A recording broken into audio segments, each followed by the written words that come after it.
ကူလုံတော်သူတို့ဒီတေဘဲနဲ့ကင်းလွတ်မဲ့အကြောင်းအစာခေါင်းပါဒီကာလနဲ့အသက်ရှင်မဲ့အကြောင်းသူတို့ကိုကြီးစုဆောင်ရှုပ်တော်မူ၏ဖတ်တော်ကြံပေးအဖြစ်အရောက်စီတံပြတ်တင်ကောင်းကြည့်ပြပါစေအာမင်အာမင်ဒီမှာကျွန်တော်အရန်ကြိုက်တယ်ဒီကြံပိတ်လေးကိုဒီနံပါတ်ခိုင်းငယ်စနေမှာပါတွေ့ထားလဲဆိုတော့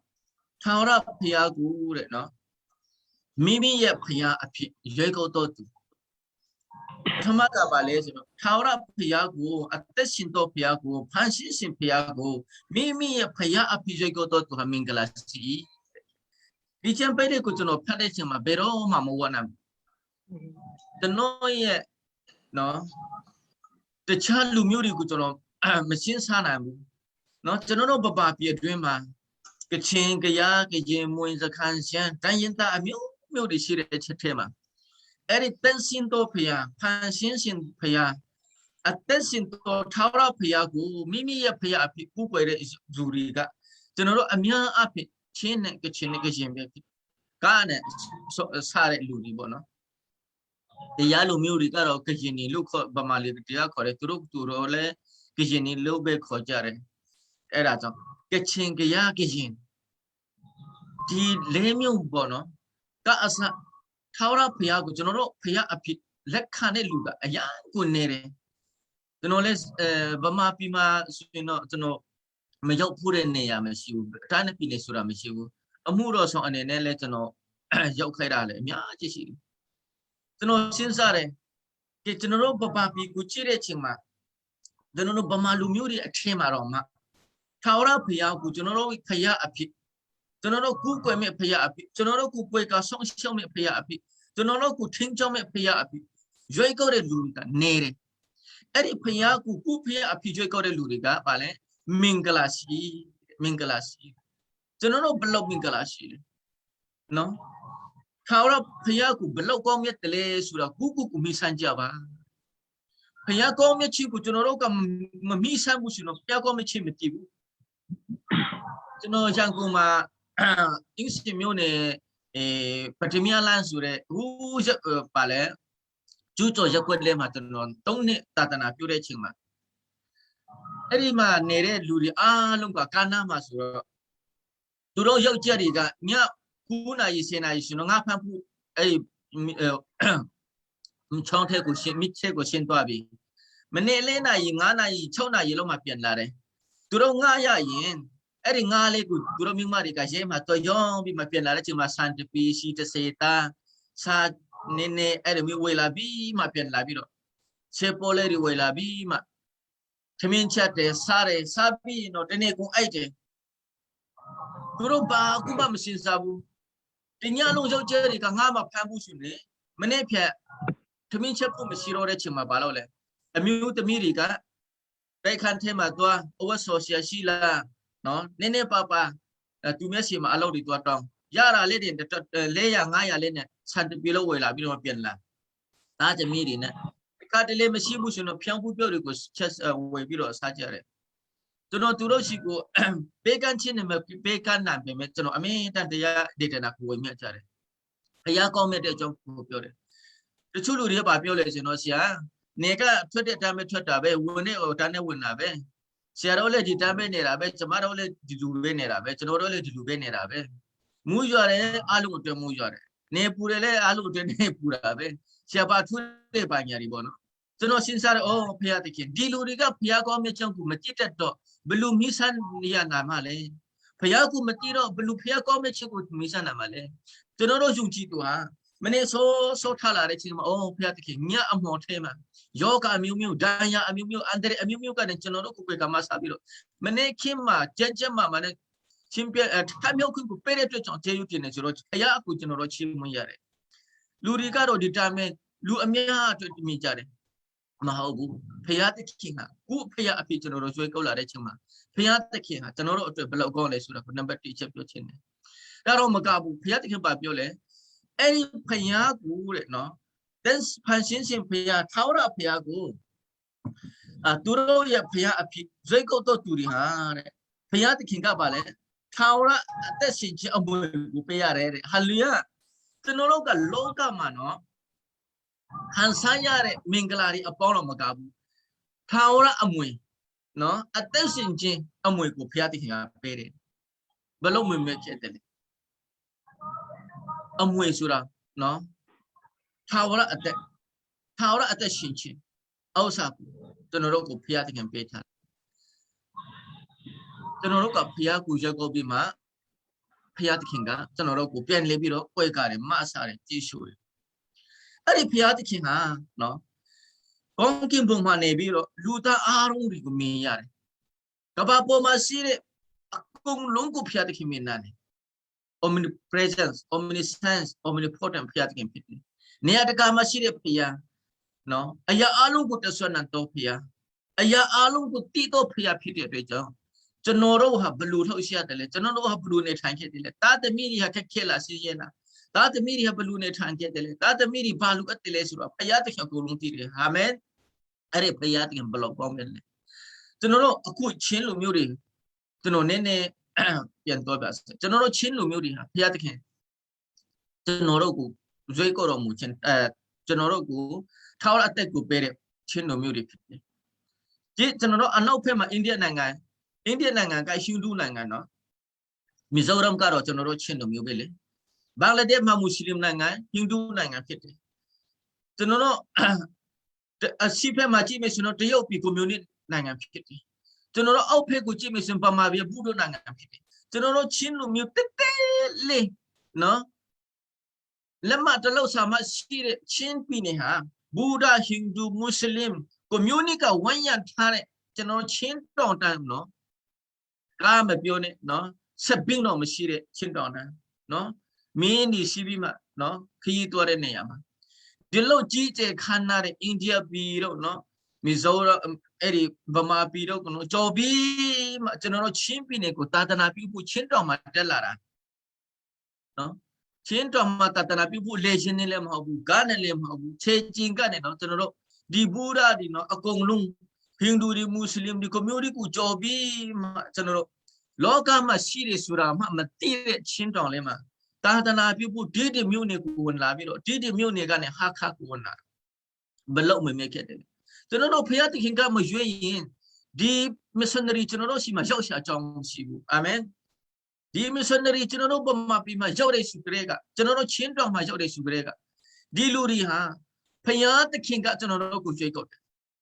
ဆေဟောကကျွန်တော်အဲ့ဒီအကြောင်းကိုကျွန်တော်တခါပြောတယ်အဲ့ဒါကြောင့်ကျွန်တော်တို့ချင်းလူမျိုးတွေကဖူးဖို့ကပြောတာလေဘာမှမကြည့်တဲ့ချင်းလူမျိုးတွေနော်တရိษံလူ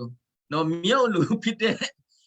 အဲ့ဒီလူမျိုးတွေရှိမှာဒီသာသနာပြုတွေရောက်လာတယ်ဆိုတော့အရန်အော်တယ်လို့အဖူဒီကပြောကြတာကျွန်တော်ကြားဘူးတယ်လေအခုခက်လူတွေကမကြိုက်ဘူးကျွန်တော်တို့ချင်းလူမျိုးတွေကတရိษံနဲ့မတူဘူးတဲ့နော်ကျွန်တော်တို့ချင်းလူမျိုးတွေကအရန်ကိုပါလေခက်မိသွားပြီပေါ့နော်ဒါဘောဘုရားသခင်ကြောင့်ပဲအဲ့ဒါအမွေပေးထားတယ်မင်္ဂလာပေးထားတယ်ကျွန်တော်တို့ချင်းလူမျိုးတွေအရင်တော့ကကြားဘူးတယ်မလားအဲ့ဒီ missionary တာတနာပြုလာတဲ့အချိန်မှာသူကသွားတော့မှရွှေနဲ့ခါကိုသူတို့အရန်လူချင်းနဲ့ဆက်ပြတော့မှလက်ဆောင်ပေးတဲ့ဟာကိုဆက်ပြတော့စားတာလေကျွန်တော်ချင်းလူမျိုးတွေကတော့တာတနာပြုတော့ကဘလို့ညံ့ခဲ့တယ်လေအင်ဂျီလေးမဝတ်ဘူးနော်အဲ့ဒါခါဆမ်ကပါပြောလဲဆိုတော့အော်ဒီလိုချင်းမလေးတွေသူတို့နုကောင်းကောင်းလဲနေပေါ့နော်အဲ့ဒါဆက်မှာဘူးအင်ဂျီလေးမဝတ်ဘူးဆိုတော့လေနုကောင်းကောင်းလဲနဲ့ body structure ပေါ့နော်ကောင်းကောင်းလဲနဲ့သူတို့မှဘာမှလည်းမဝတ်ဘူးမျက်နှာလည်းမကြည့်ဘူးအဲ့ဒါလော်ရာတညလုံးလော်ရာမင်းတညလုံးနူတာဒီမိမတွေကဖျားကိုကြည့်ရဆိုတော့သူတို့တတ်သမီးတွေဘယ်လိုကြည့်ရှုမလဲအော်ဆေးရင်ငုံတော့လေဆေးရင်ငုံတော့အပါမျိုးတော့ပေါ့နော်အနက်လင်းနာပေါ့အဲ့ဒါကိုတညလုံးကူတာဒီလိုမျိုးတွေရှိမှကျွန်တော်ဘယ်လိုတတ်တနာပြုတာမှလဲသူငိုတဲ့အချိန်မှာသူ့ယောက်ျားပါပြောလဲမနေ့ဖြတ်မှုလိမ့်မယ်ဟာလေလုယမနေ့ဖြတ်မှုလိမ့်မယ်လို့ပြောထားတယ်ဒီလောက်ညံ့တဲ့ကျွန်တော်တို့ချင်းလူမျိုးတွေကျွန်တော်အဲ့ဒါလက်မှစကားမဆက်ကျွန်တော်ပြောချင်တယ်ကျွန်တော်တို့ချင်းလူမျိုးတွေကစိတ်ရည်မငုံတဲ့လူမိဘမရှိဘူးတော့ခိုင်နီးလည်းမငုံတဲ့လူမရှိဘူးတချို့တော့တတနာပြုတ်ဒီတော့မှဒီနေ့အချိန်ချင်းငုံတဲ့လူတွေများကြီးရှိတယ်ဆရာမချေရီရဲ့ဆရာကြီးလေသိတယ်မလားတောင်သူကဆရာမချေရီဆရာကြီးလေဆရာမြတ်ထောင်တော့ဆရာကြီးလေဒီနေ့အချိန်ချင်း ตัวเจ้ามาอีกก็เลยสิ่งที่กุยยายิงงเนี่ยเสียยิงงเนี่ยเนาะเสียไปต้องเลยเสียมาเจริญที่บ้านเนาะเสียมาพูดเลยโนโรเอฟจีบ่အဲ့ကျွန်တော်ပြောပြမယ်ကျွန်တော်ငငယ်တုန်းကကျွန်တော်တို့ငငယ်တုန်းကတော့ဒီလောက်ကိုမြက်နဲ့ချင်းလိုမျိုးတွေဆဲရင်ငုံနဲ့ခိုင်မင်းငုံနဲ့နော်သူတို့ဘလောက်လည်းမကျင်ဘူးတိလားကျွန်တော်တို့အမေတွေဘလောက်လည်းမကျင်ဘူးအဲ့ဒီမှာနူးလည်းမရှိဘူးနော်ကိုယ်ကအောက်လည်းမရှိဘူးခုတ်ဆွေလည်းမရှိဘူးထမင်းနဲ့စားပဲစားရတယ်ပကထမင်းစားတဲ့စပွေးလည်းမရှိဘူးနော်ကျွန်တော်တို့ငငယ်တဲ့ချင်းတီကျွန်တော်တော်သားဟိုအိန္ဒိယနိုင်ငံနေဆက်ကနေရှာလန့်ကျယောကကျွန်တော်တို့ယောကအင်ချေငလေး50လောက်ပဲရှိတယ်အဲ့ဒီမှာမွေးတာနော်ကျွန်တော်တို့အမေရိကထမင်းကိုကျွဲတဲ့ချိန်မှာဘလူကျွဲတယ်တိလားထမင်းကျန်းကိုလေအရှင်းနဲ့မပါအရှင်းကြော်တာလည်းမရှိဘူးနော်ရှိလည်းမပါဘူးနော်ထမင်းကျန်းကိုနော်လက်နဲ့ပါစက်ထဲမှာထဲပြီးတော့သူတို့ပြောပြီးမှကြိုက်ပြီးမှစားကလေးကိုလက်ကလေးမှာစားထားတယ်တိလားပြောမယ်နော်လက်ကလေးမှာစားထားပြီးတော့ဒီလိုစားကိုရက်လိုက်ရက်ပြီးမှကျွန်တော်တို့ကိုပါစက်ထဲမှာထမင်းကိုလာထည့်ပေးတယ်သုံးခါထည့်ရင်ကျွန်တော်တို့အဲ့ပြောသွားပြီဘာလို့လဲတိလားသူတို့ငုံနဲ့ဆေးရည်တွေခိုင်နေတွေသူတို့ဘလို့မကျင်းဘူးလေမကျင်းမဲနဲ့ကျွန်တော်တို့ကိုထမင်းကိုလာမယ်တဲ့တော့ကျွန်တော်တို့မူးတာရောအမေတော့မမူးတော့ဘူးလေကျွန်တော်တို့မူးပြီးမှအဲ့ပြောသွားတယ်အမေရိပါပြောလဲငါအသားလက်အရင်ကောင်းတယ်ထမင်းသုံးကပဲကျွဲတဲ့သူအဲ့ပြောသွားပြီဆိုပြီးတော့ကျွန်တော်တို့အဲ့ရထည့်ပြီးမှလေအမေရိကထင်းခွေလိုက်တောင်ရခောက်လိုက်နဲ့အလောက်လောက်ကြတယ်ဒီလောက်မတူတက်တဲ့ကျွန်တော်တို့ချင်းတို့မျိုးတွေရှိမှာဖျားသခင်ကသာသနာပြုဖို့လူတွေကိုဆေလွတ်တာကျွန်တော်အဲ့ဒီကျမ်းပိတ်ကိုကျွန်တော်ဖော်လို့မဝတ်နိုင်ဘူးဒီကျမ်းပိတ်ကိုကျွန်တော်ဖက်လို့ကိုမဝတ်နိုင်ဘူးတစ်ချက်လူမျိုးတွေကိုကျွန်တော်မရှိစားဘူးကျွန်တော်တို့မိသားစုအတွက်ကိုကျွန်တော်အရာရှင်းစားတယ်ကျွန်တော်တို့မိသားစုဒီဖျားကိုမတိခဲ့ရင်ကျွန်တော်တို့မိသားစုဒီဖျားကိုမရှိခဲ့ရင်ကျွန်တော်တို့ဘယ်လိုနေမလဲအဲ့ဒါအိန္ဒိယနဲ့ချင်းတောင်နဲ့ဆက်လက်မှာကျွန်တော်တို့အဖေကအစကျွန်တော်သားသမီးတွေကအစပေါ့နော်အဲ့ဒီကြောင့်မှပဲနေပြီးတော့နော်ဘယ်လိုနေမှာလဲအဲ့လိုမျိုးကျွန်တော်စဉ်းစားတယ်ဆရာမကအချက်ပေးပြီးထင်တယ်နည်းပြီးသွားရမယ်အဲ့ဒါကြောင့်ဘုရားသခင်ကကျွန်တော်တို့ရဲ့လူအပ်တဲ့ဟာတွေကျွန်တော်တို့ရဲ့အတ္တတွေနော်မပြောနဲ့စေးတဲ့အစီအတမ်းပဲနော်ဘုရားသခင်အကုန်လုံးသိတယ်အဲ့ဒါကိုဒီတခါတော့ဘာပဲဖြစ်ဖြစ်နော်ကျွန်တော်တို့လူငယ်တွေကအမှုတော်ဆောင်တွေလူငယ်တွေကဘာဖြစ်လဲသာသနာထဲမှာဝင်ရင်တော့ဝိညာဉ်တော်နဲ့အပိဆူတောင်းနေအော်ရဟာလေလုယာအာမင်အော်ရဆူတောင်းနေဘလို့တယ်ဒါပေမဲ့တခါတလေဆူလေတော့တခါတလေပန်းချန်တော့တခါတလေတတေရရသွားတဲ့ချိန်မှာဒီတခါတော့သူငယ်ချင်းနဲ့တွဲပြီးဒီတခါတော့ဖျားဒီတခါတော့ဖျားဒီခါလေးပဲဘာညာပေါ့နော်မကောင်းတဲ့စကားတွေပဲပြောရင်ပြောဥပမာပြောမယ်ဆိုတော့ဘီယာကအစဘောနော်ဆက်လက်ကအစဒီတခါတော့သူငယ်ချင်းနဲ့ဖျားကြောင့်မဟုတ်ပဲနဲ့လောကအကြောင်းဒီပေါ့နော်မဟုတ်ကားတဲ့စကားတွေပေါ့နော်ဖိပြီးမှထားတဲ့အချိန်လေးရှိမယ်ဖျားကဒီတခါတော့ဆိုတာဒါပေမဲ့ဖျားသခင်ကကောင်းကင်မှာရှိပြီးတော့နော်အကုန်လုံးကိုတည်တဲ့ဓမ္မတော်ထဲမှာဗာပြောလဲသူခြေထောက်ကမေချီပေါ်မှာတည်ပြီးတော့သူဥကောင်းကကောင်းကင်ဘုံမှာတဲ့အဲ့တော့ထာဝရဘုရားကျွန်တော်တို့ရှိမှာလုံးဝနော်အမေတန်ရှိတဲ့အတွက်ကျွန်တော်တို့မှစိုးရင်ဆရာမရှိဘူးပူပန်ဆရာမရှိဘူးကျွန်တော်တခုစိတ်တာကခရိယန်ရဲ့အတ္တဟာတဲ့ကြွယ်ဝတော့အတ္တနော်ကြွယ်ဝတော့အတ္တအဲ့ဒီလေကိုကျွန်တော်အရန်တိုက်ချမ်းသာတာမဟုတ်ဘူး prosperity မဟုတ်ဘူးဘုရားသခင်ကကျွန်တော်တို့ယုံကြည်သူဟာကြွယ်ဝတော့တတ်တာနဲ့ထားတယ်ရှင်းတဲ့အရာလေးကိုလုံလောက်အောင်ပုံနဲ့အောင်ဘုရားသခင်ကကျွန်တော်တို့ကိုပေါင်းချပေးတယ်ဟာလေလုယာကျွန်တော်တို့ဘာမှတိမ့်တရမရှိရင်လည်းကျွန်တော်တို့အိမ်ထဲမှာပိုက်ဆံတောင်းစီတာလေးကိုလောက်အောင်ဘုရားသခင်တုံးနဲ့အောင်ကြွယ်ဝတော့ဘုရားဖြစ်တယ်ဟာလေလုယာအဲ့ဒါကိုကျွန်တော်အရန်ကြိုက်တယ်ချမ်းသာတော့အတ္တမဟုတ်ဘူးနော်ခရိယာန်ရဲ့တတ်တာကြွယ်ဝတော့တတ်တာဖြစ်တယ်ဘာမစုဘုရားသခင်ကနော်စီတပလင်းနဲ့မုံတစ်ချက်တော်မှနော်3နှစ်3ဆပေးနိုင်တဲ့ဘုရားသခင်ကြွယ်ဝတော့ကျွန်တော်တို့တတ်တာကိုပေးထားတယ်အဲ့ဒါကြောင့်လုံးဝဆူးရှာမရှိဘူးဆိုတော့ကိုကျွန်တော်ဆက်လက်ပြီးတော့ပြောချင်ပါတယ်နောက်ဆုံးအနေနဲ့အခန်းငယ်ရှိလေးကိုကျွန်တော်ပြောချင်တယ်ဘုရားသခင်ဟာအဲ့ဒီထာဝရဘုရားကိုအဲ့ဒီဖန်ဆင်းရှင်ဘုရားကိုအဲ့ဒီအရာအလုံးကိုတဆွမ်းတော်ဘုရားကိုကြောက်ရွံ့တော်သူဟာတဲ့နော်သူ့ရဲ့အမိနာခံတော်သူလို့ပြောမှာပေါ့နော်သူ့စကားကိုနားထောင်ပြီးတော့သူ့အလိုတော်အသက်ရှင်တော်သူဟာတဲ့နော်အစာဆရာငယ်မွချင်းဘေးကနေကင်းလွတ်တယ်နော်ပြီးတော့ဘေးဒုက္ခကနေကင်းလွတ်တယ်ဒီဟေဆယအခန်းကြီးရှိအငယ်30နှစ်ပါပြောလဲဒီလောကမှာဘေးအန္တရာယ်ကြောက်ခဲ့တော်လဲသူတို့မိသားစုအတွက်အမေတန်ဆာဆရာရှိတယ် ဒီမှာလည်းပြောတယ်ဆင်းရဲတော့ခတ်ကနေလွယ်မြောက်သွားတယ်နော်ဘာမစုဘုရားသခင်ကတက်ဆွမ်းနိုင်တဲ့ဖျားဖြစ်တဲ့အတွက်ကြောင့်အဲ့ဒီဖျားကိုခုလုံရမယ်သူရဲ့ဖျားချစ်ချစ်မတ်တာတော့မှကျွန်တော်တို့အမေတန်အသက်ရှင်ဖို့လိုအပ်တယ်ကျွန်တော်ပြောမယ်ဇာကော့လေအကြောင်းကိုနည်းနည်းလေး5မိနစ်တော့ပြောချင်တယ်အားလုံးကြည့်ပြီးသားဖြစ်တယ်ဇာကော့မှာသူအကူအေဆောင်းနဲ့နော်အကြောင်းကြီးကျွန်တော်မပြောချင်လို့ဇာကော့အကြောင်းလည်းပြောချင်တယ်အဲ့ဒီချိန်မှာသူ့အဖေကိုသူ့အမေဇာကော့ကသူ့အဖေကိုမလင်ဘူးနော်တချို့လူတွေကပြောကြတယ်ဇာကော့ကသူ့အဖေကိုလင်ပြီးတော့သူ့အဖေကသူ့ကိုကျင်ဆဲပြီးတော့ဟိုးနောက်မှာပဲနော်တားရပြီးမှပဲဇာကော့ကဘာညာဖျားတဲ့ကောင်းကြီးပေးတယ်ဟိုဇာကော့ချောင်းနာမှာသူတို့ဖျားတဲ့နှစ်ပန်းလုံးပြီးမှပဲသူခြေတော့ကိုချူပြီးမှပဲသူကဇာကော့ကမင်ကောင်းကြီးမင်္ဂလာရတယ်လို့ပြောကြတယ်မဟုတ်ဘူးကျန်းစာကိုတဲ့ကျဲပဲသူ့အမေကဇာကော့အဖေကိုလင်ပေးတယ်ဇာကော့အတွက်အဲ့ဒါကြောင့်ဇာကော့ကကောင်းကြီးကောင်းခံစားရတယ်ဇာကော့ကသူ့အဖေထမကောင်းကြီးမင်္ဂလာကောင်းခံစားရတယ်ခံစားရတယ်သူ့အဖေကကောင်းကြီးမင်္ဂလာအပိပေးထားတယ်နောက်မကြခင်မှာဇာကော့ကိုအဆွေရောက်လာပြီးဖြစ်တဲ့အတွက်ကြောင့်မင်္ဂလာဆောင်ခြင်းတဲ့အတွက်ကြောင့်သူ့အကူကမယုံကြည်သူတွေလူမျိုးတွေကိုမင်းမလက်ရောက်ယူပြီးအဲ့ဒီချိန်မှာတော့သူ့အကိုအေဝါကမင်းမလက်ရောက်ယူပြီးတော့မယုံကြည်သူတွေပဲသူယူလာတဲ့ချိန်မှာသူတို့မိသားစုမှာလေတနေ့ပြီးတနေ့ပျော်ရွှင်မှုဆိုတာမရှိတော့ဘူးဘယ်တော့မှဖျားရှိခိုးတယ်ရှူတော်တယ်နော်ပါညတဲ့တချင်းဆိုတာချင်းမချင်းခုကချင်းမရှိတော့ဘူးဘာဖြစ်လို့လဲဇာကော့ကမင်းမမရသေးဘူးသူ့အဖေကလည်းတက်ကြည့်ပြီးအမေကလည်းမိဖူချောင်မှာချက်ပြုတ်မှာမာတာလူပေါ်အလောက်ကရှုံနေတယ်အဲ့တော့နဲ့မင်းမတွေကမယုံကြည်သူဆိုတော့အိမ်မှာအမေတန်ရှုပ်လာပြီမိသားစုမှာပြဿနာတွေတက်လာတယ်အဲ့ဒီချိန်မှာသူ့အမေကဇာကော့ကမင်းမရချင်တယ်သူ့အဖေကဇာကော့ကိုမင်းမယူပါလို့ပြောတယ်ဒါမဲ့သူ့အမေကဇာကော့ကဒီမှာမင်းမယူနေစင်တော့မယုံကြည်သူလူမျိုးဒီမှာရှိတဲ့ဘာဘလလူမျိုးအဲ့တော်လူမျိုးကိုပဲသူကလက်ထက်မှာယူလို့သူ့အမေကဒါဆိုရင်အဖေကြီးဒါလေးဇာကော့ကိုမင်းမယူချင်နေဆိုတော့ကျွန်တော်တို့ဟိုးကျွန်တော်ဦးလေးရှိမှာလာဘရှိမှာပူရအောင်လို့သူ့အမေကရေဘီကာကသူ့အဖေအစ္စကိုပြောတဲ့အချိန်မှာကောင်းပြီဆိုပြီးတော့ဇာကော့အစ်ဟောက်ကဇာကော့ကိုမင်္ဂလာပေးပြီးမှကဲနင်ဦးလေးရှိမှာတွားပြီးတော့ဇေဒစ်အခန်းကြီး20ရှိကနေဖတ်ပါနော်20ရှိကနေဖတ်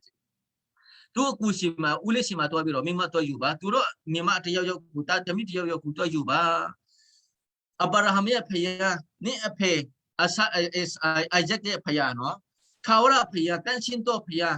အရာအလုံးကိုတဆန်တော်ဖယားဖန်ဆင်းခြင်းဖယားရဲ့ချစ်ချစ်မတ်တအောင်အမေတန်ခုလုံပါလို့ဇာကော့ကိုသူ့အဖေအိဆက်ကကောင်းချင်မင်္ဂလာပဲ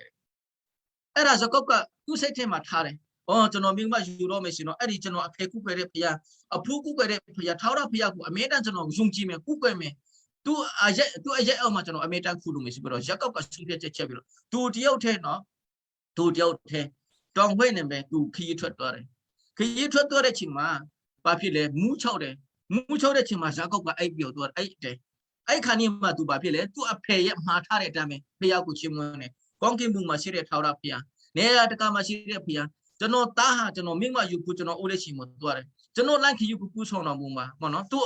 စူတော်ချက်ကိုတော့မရှိဘူး commentary နော် Bible background မရှိတယ်နော်အဲ့ဒါမှမြတ်ကြည့်တွေ့ရမယ်ဇာကော့ပြတတ်တာမှာအဲ့ဒါမှစူတော်မိမှကြောက်တုံးကိုယူပြီးမှသူခေါအောင်လောက်ပြီးတော့အဲ့သွားတယ်အဲ့သွားတဲ့ချိန်မှာဘာဖြစ်လဲကောင်းကင်တမန်ကြီးကဇာကော့အဲ့တဲ့နေရာကနေကောင်းကင်ကိုအတက်အရှင်းလောက်တဲ့တညလုံးဇာကော့ကိုကောင်းကင်တမန်ကြီးကဝက်ကမဆာတယ်ဆာလန်30ခုဆက်တိမှာပါရှိတယ်တင်ကိုဆုံးရှုပ်ဖို့အတွက်ကောင်းကင်တမန်ကြီးကိုငါဆင်လွှတ်မယ်လို့ဖျက်တင်ပြောပြတာဖြစ်တယ်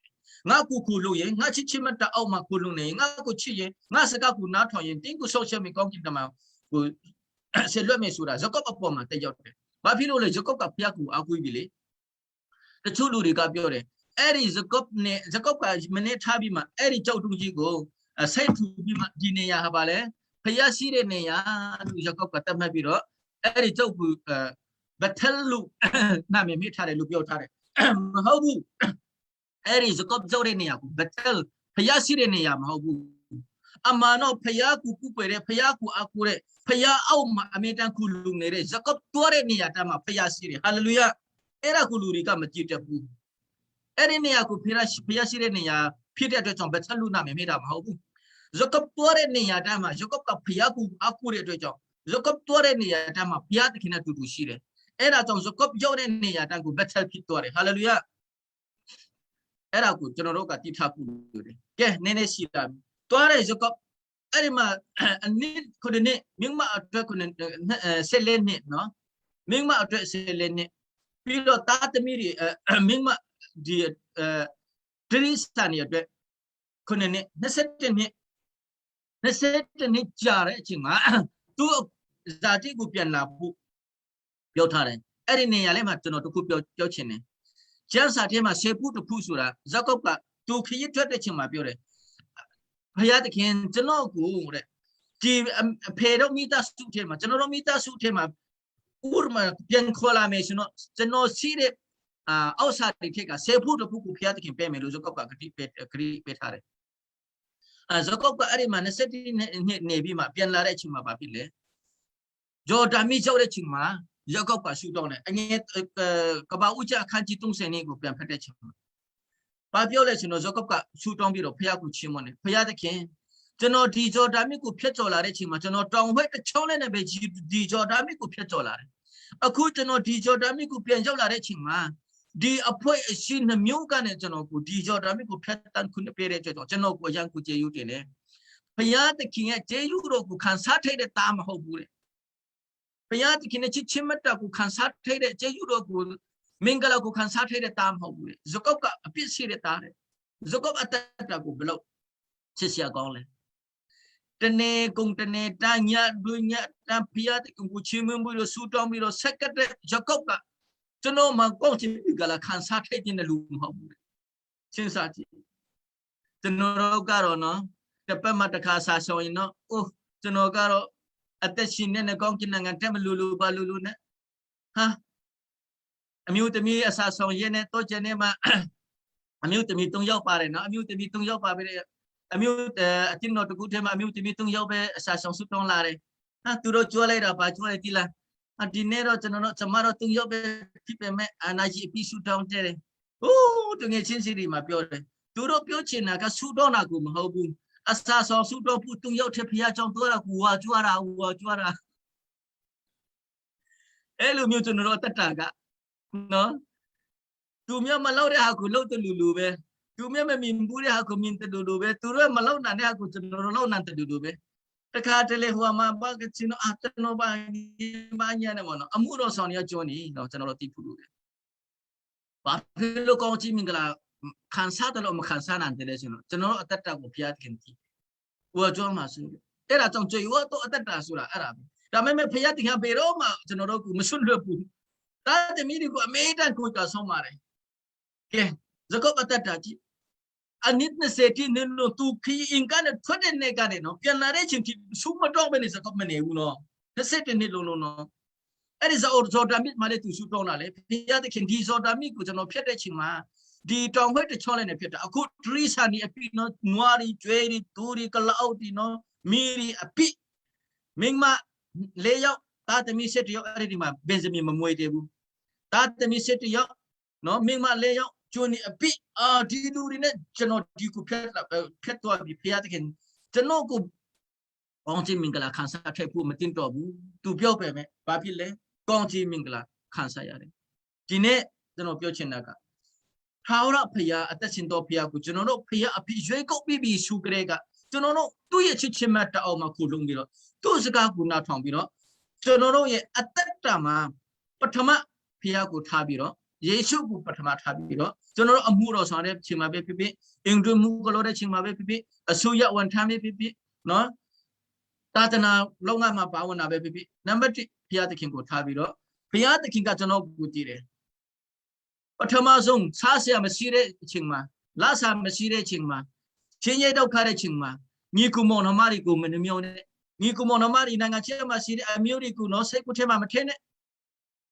ထာဝရဘုရားအသက်ရှင်တော်ဘုရားဇနေ့မနေ့တော့ကာလမှာပြောင်းလဲတဲ့ခင်ဗျာနာမှာအမေရိကန်ရှိတဲ့ကျွန်တော်တို့စိတ်ထဲမှာကျွန်တော်တို့အထက်မှာရှိတဲ့ယေရှုကိုတရိယာပြီးတော့ဆူတောင်းပါလို့ကျွန်တော်အားပေးခြင်းနဲ့ဒီမနေ့အဲ့လိုဘုရားသခင်ရဲ့အာဘောအောက်မှာချစ်ချင်းမတ်တော်ကိုအမေတန်သူ့ရှိမှာကျွန်တော်တို့ဆူတောင်းနိုင်မယ်ဆိုရင်ကျွန်တော်တို့ဘုရားကဘယ်တော့မှမမေ့ဘူး နော်ကျွန်တော်တို့ဖခင်ကဒီဘေးအန္တရာယ်ဒီလောကရဲ့လောကကနဲ့နော်မိသားစုတာသမီအတင်းနော်ကျွန်တော်ချင်းလူမျိုးတစ်မျိုးလုံးကိုဖခင်တင်လွတ်မြောက်စေခြင်းပဲဆိုတဲ့အခါကိုဒီနေ့အနေငယ်ဟောပြောစေခြင်းပါတယ်ဘယ်နေ့မိနေ့လည်းမတည်ဘူးရှိတော့ရှိချင်မှာပါနောက်တစ်ခါကျွန်တော်တို့ဆက်လက်ပြီးတော့ပြန်လို့ဒီနေ့မှာရှိတဲ့ဖခင်ကိုကိုယ်ွယ်တဲ့ဗမာပြည်တဲ့ချင်းလူမျိုးတွေတဲ့ဆုတောင်းပေးတဲ့အရောက်ရှိတာဖခင်တင်ဆက်လက်ပြီးတော့ကောင်းချီးပေးပါစေအာမင်အာမင်အာမင်ကျေးဇူးတင်ပါတယ်ရောက်တိုင်းခွန်အားရမယ်လို့ညွှန်နေတယ်